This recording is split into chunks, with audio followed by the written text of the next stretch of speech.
हजमा तैयारी फुलही के लोटा देबो फुलही के थारी तोरा लगाई देबो सब जमा तोरा लगाई देबो सब जमा सुन सुन हजमा बउआ के मौसी से दिए बचुमा सुन सुन हजमा बउआ के मौसी से दिए बचुमा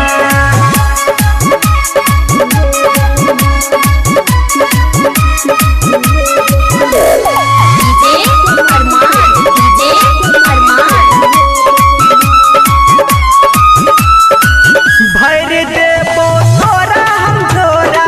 किया तू है छा उदास रे बउआ के कोमल केस तू काट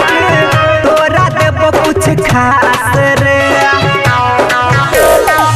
भर देबो तोरा हम तोरा किया तू है छा उदास रे बउआ के कोमल केस तू काट तोरा देबो कुछ खास रे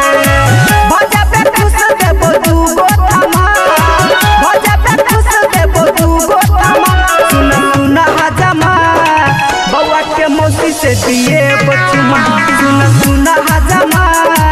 बउआ के मौसी से दिए बचुमा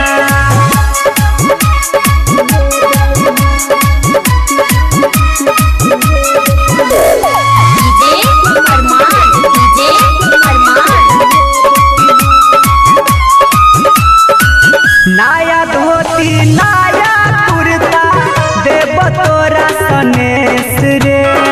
कहे छो प्यारे लाल जितेंद्र बात के बुझही विशेष रे